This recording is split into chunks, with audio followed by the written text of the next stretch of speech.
Este é o episódio 7 da leitura da História da Sexualidade, volume 1, A Vontade de Saber. Lembrando que estamos fazendo uma leitura conjunta aqui, não é nenhuma imposição, é algo que estamos aprendendo juntos sobre a história da sexualidade de Michel Foucault.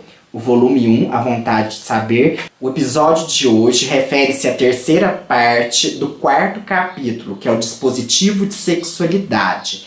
A terceira parte é intitulada Domínio. Vamos a ela então.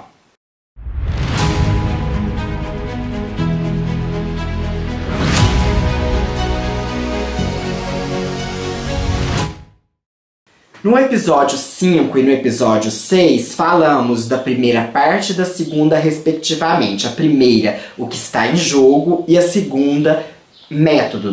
Desse capítulo 4, que é um dos mais importantes deste volume, é a respeito do dispositivo de sexualidade. Foucault está sempre, nesse primeiro volume, definindo como se dará e como fará a história da sexualidade nos volumes seguintes. Eu tinha comentado que eu ia fazer uma parte só, o episódio 7, com a terceira e a quarta parte. Porém, como tem muito assunto para a gente discutir, eu vou manter a divisão. Então o episódio 7 será a terceira parte, domínio, e o episódio 8 será então a periodização, que é a quarta e última parte desse capítulo quarto, que é tão importante na história da sexualidade. A respeito dessa definição da terceira parte como domínio, eu fiquei pensando em duas coisas. Primeiro, a respeito de domínio como a temática que vai ser abordada, né? Então, a questão de o que está dentro do domínio da sexualidade. E também na questão de dominar a sexualidade. Apesar de não ser um objetivo do Foucault dando esse título, esse subtítulo, mas como o dispositivo de sexualidade é feito a respeito, intercalando, né, o saber e o poder, eu fico pensando também nessa questão, por que sempre se tem que dominar a sexualidade? No começo ele vai colocar que sempre que se fala de sexualidade, se dá um sentido de rebeldia. Quem fala de sexualidade é uma pessoa rebelde, estranha, indócil, que não se domina. E aí eu fiz a pergunta, né? Há como dominar a sexualidade? Há como dominar. Só que sempre esse domínio para Michel Foucault é um domínio que se exerce não só de vontade da pessoa. A minha sexualidade não é definida somente com o que eu sou, com a minha história, mas por forças exteriores, forças discursivas, em que entram os poderes, a vida em sociedade, os interditos, as formações discursivas que Foucault vai chamar, né, de processos de subjetivação na constituição daquele sujeito. Tudo isso interfere principalmente na sexualidade. Como a gente viu no vídeo anterior sobre, não da história da sexualidade, mas no vídeo sobre a ordem do discurso, o discurso é sempre controlado, e a região em que ele é mais controlado é a política e a sexualidade. Então nós temos aí esse controle da sexualidade, nesse domínio que se vai exercer no sujeito. Ele coloca que a sexualidade é um ponto de passagem que se dá pelas relações de poder. E há, né, um movimento de reduzir o sexo à sua função reprodutiva, à sua forma heterossexual e adulta e à sua legitimidade matrimonial. Então, isso daí ele está pensando, o sexo é feito para reprodução, que vem da moral judaico-cristã, né? É tido como feito apenas, deve ser exercido apenas para a reprodução. A forma heterossexual, a heteronormatividade que perpassa a nossa sociedade ainda nos dias de hoje, mesmo diante a tanta diversidade. Então o correto, o certo é o homem e a mulher. A natureza já colocou assim, né? Se diz.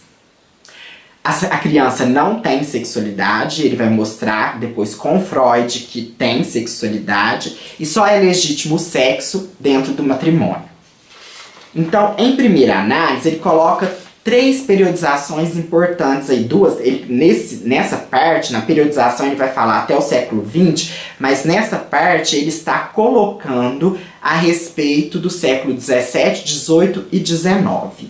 Então, em primeira análise, parece possível distinguir, a partir do século XVII, 4 grandes conjuntos estratégicos que desenvolvem dispositivos específicos de saber e poder a respeito do sexo. Eles não nasceram em bloco naquele momento, mas assumiram então coerência e atingiram certa eficácia na ordem do poder e produtividade na ordem do saber, que permitem descrevê-los em sua relativa autonomia. Quais são essas estratégias? São 4. Esterilização do corpo da mulher, pedagogização do sexo da criança, socialização das condutas de procriação e a psiquiatrização do prazer perverso. A primeira esterilização do corpo da mulher é que o corpo da mulher não, né, os discursos que circulam e a interdição que sofre é que o corpo da mulher não foi feito para ter prazer, mas para procriar. É um corpo desqualificado, saturado de sexualidade, então não há qualquer sexualidade. O papel da mulher é ser mãe. E quando a mulher por ela estar nessa saturação, ela não ter sexualidade, ela é nervosa. Então ela é considerada histérica, né? Até os trabalhos de Freud vai surgir também da questão da histeria. A pedagogização do sexo da criança. A criança não tem sexualidade, então tem que se, muitas vezes, ensinar de outra forma, escondido, mascarado, porque a criança não pode saber de sexualidade. A socialização das condutas de procriação.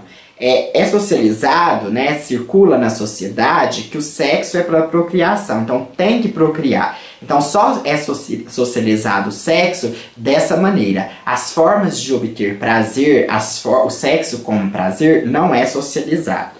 Psiquiatrização do prazer perverso. Então tudo que foge à norma, a esse padrão heterossexual, normativo, familiar, matrimonial, é considerado perverso, doentio, precisa ser tratado. E não precisamos dizer que principalmente aí a homossexualidade, a transexualidade é a perversão maior que se considera nesse dispositivo de controle da sexualidade. Então o domínio para ele, de fato, trata-se através da própria produção da sexualidade. O próprio dispositivo está produzindo essa sexualidade e nós temos ela como nós temos hoje.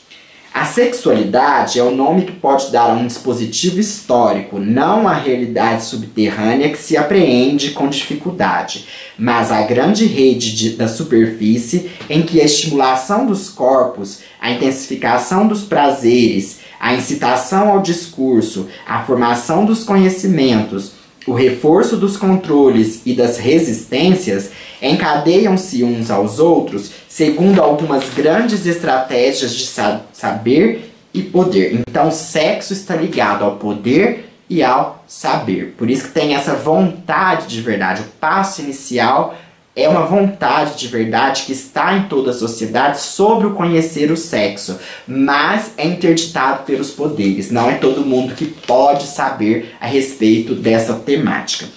Então, a sexualidade ela é uma construção histórica, social, ideológica, assim como o discurso. Ela não vem só da natureza. Se fosse apenas natural, todas as culturas teriam práticas sexuais da mesma forma. E o que é permitido numa cultura é proibido na outra, o que é proibido numa é permitido em outra. Então a gente vê que ela é essa construção não só da natureza, mas do social, porque os homens se relacionam socialmente. Então pode-se admitir, sem dúvida, que as relações de sexo tenham dado lugar em toda a sociedade a um dispositivo de aliança. O que é esse dispositivo de aliança? É principalmente a questão matrimonial. Você tem que juntar-se a um outro ser e conviver. Você não pode só praticar sexo. Você tem que estar ligado a outro ser e juntos vocês vão conduzir a vida de vocês. está ligado com que a psicanalista, né, estudiosa da sexualidade, Regina Navarro,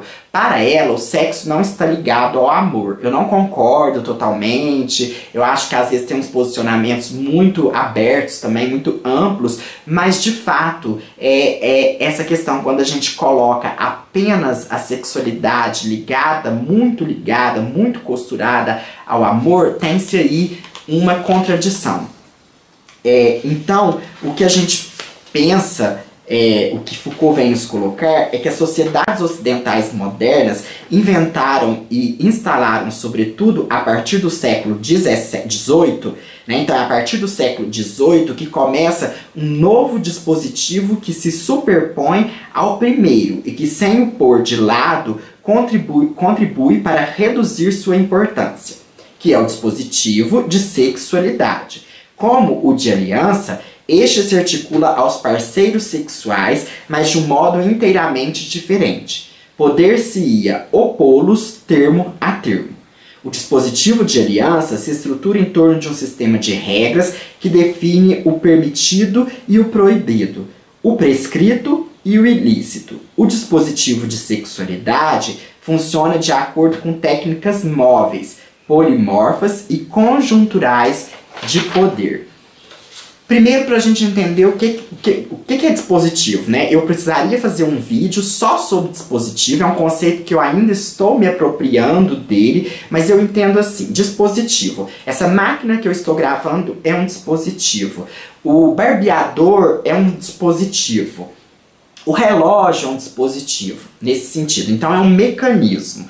No sentido de discurso, de análise do discurso, dispositivo para Foucault é um conjunto de práticas discursivas ou não discursivas, junta-se as duas, tanto as práticas sociais como as discursivas, que vai exercer uma atuação na sociedade, controlando, disseminando e regulando esses discursos. Então, sobre a sexualidade, tem todo um conjunto de regras, normas, que não são regras, normas simplesmente porque eu decidi que é assim, que vem através de uma construção e inter-relação com outras arenas do poder e do saber. Então, por exemplo, por que há o machismo? Por que o machismo interfere na sexualidade? Há todo um conjunto de práticas que vem lá da sociedade patriarcal, que vai estar relacionado inclusive com o que Marx fala da luta de classes, do modo de estruturação da produção na sociedade, que vai chegar ao dispositivo de sexualidade. Então é todo um conjunto aí que constrói, e aí Foucault define assim: o dispositivo de sexualidade tem como razão de ser não o reproduzir, mas o proliferar, inovar, anexar, inventar, penetrar nos corpos de maneira cada vez mais detalhada e controlar as populações de modo cada vez mais global. Devem-se admitir, portanto, 3 ou 4 teses contrárias à pressuposta pelo tema de uma sexualidade reprimida pelas formas modernas da sociedade. A sociedade está ligada a dispositivos recentes de poder, esteve em expansão crescente a partir do século XVII, a articulação que a tem sustentado desde então não se ordena em função da reprodução. Essa articulação desde a origem vinculou-se a uma intensificação do corpo, a sua valorização como objeto de saber e como elemento nas relações de poder.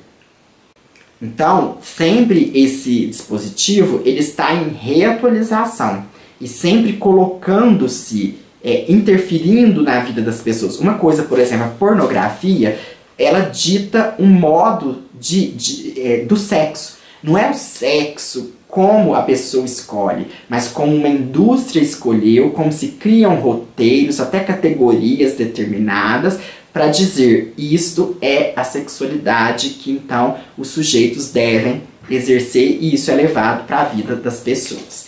Aí Foucault coloca que a família ela é o permutador entre a aliança e o regime de aliança, né, esse dispositivo da aliança e o dispositivo da sexualidade, porque ela que controla, ela é tanto aliança, mas nessa aliança também se pode fazer sexo, né? Você pode fazer a sexualidade. Por isso que as novas formas de relacionamento, não que eu sou a favor, me entendam bem, o poliamor, né? O sexo a três, eles são vistos como diferentes porque ele rompe com esse sistema, com esse dispositivo da aliança que tentou apagar o dispositivo da sexualidade. Nasce então uma demanda incessante a partir da família, de que a ajudem a resolver tais interferências infelizes entre a sexualidade e a aliança. E, presa na cilada desse dispositivo de sexualidade, que sobre ela investira de fora, que contribuíra para solidificá-la em sua forma moderna, lança aos médicos, aos pedagogos, aos psiquiatras, aos padres e também aos pastores, a todos os especialistas possível, o longo lamento de seu sofrimento sexual. Então é um controle exercido por vários sujeitos que vão interferir no seio da família, na forma da família exercer a sexualidade, nas formas pudicas e impudicas. Então aquilo que é para gerar prazer gera sofrimento, que é a sexualidade. Então Foucault fala muito nessa terceira parte do capítulo 4 sobre a psicanálise. Ele vem trazer a figura de Freud, ora ele concorda, ora ele discorda, mas ele não deixa de negar, né, ele não nega a importância que Freud teve, que a psicanálise teve, para trazer essas questões que estavam apagadas, essas questões do desejo humano. Somos seres de desejo e não temos como negá-lo, né? Não tem como negar que somos seres de desejo e que o desejo interfere em várias situações, em várias áreas da vida. É uma construção e precisa muitas vezes também ser desconstruído. Para finalizar, definindo o que é esse domínio da sexualidade, Foucault coloca assim: o domínio a ser analisado nos diferentes estudos que se seguirão ao presente volume é, portanto, esse dispositivo da sexualidade, sua formação a partir da carne dentro da concepção cristã, seu desenvolvimento através das 4 grandes estratégias que se desdobram no século XIX. Sexualização da criança, estericização da mulher, especificação dos perversos, regulação das populações, estratégias que passam todas por uma família que precisa ser encarada não como poder de interdição, e sim como fato capital de sexualização. Então ele vem dizer que esse dispositivo que se instaurou e que sofreu a ação da igreja, da polícia, das religiões como um todo, de várias coisas que vêm aí proibir, um poder que proíbe a sexualidade, é desse dispositivo que ele vai falar. Então o conceito principal para ele nessa história da sexualidade é o dispositivo de sexualidade. E com isso ele vai ampliar esses estudos nos volumes 2 e volume 3 da história da sexualidade, depois no 4º, que é publicado postumamente.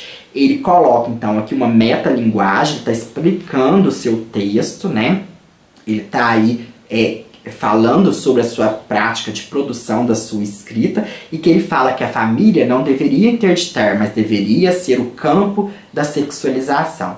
Então a gente percebe que o domínio do sexo é um domínio pelo poder e pelo saber. Finalizamos então o episódio 7 e viremos logo com o episódio 8. Não demorará muito, talvez já será na próxima semana. E aí então finalizaremos o capítulo 4, né? Que é o dispositivo de sexualidade. Inscreva-se no canal, mande as suas análises, as suas visões sobre isso, as suas leituras que você está fazendo. Você está lendo também História da Sexualidade? Não acompanhe só os vídeos, a intenção não é essa. A intenção é ler mesmo Michel Foucault. Venha ler com a gente. Qualquer dúvida, sugestão, crítica, comentário, nosso e-mail é intertextopassos@gmail.com.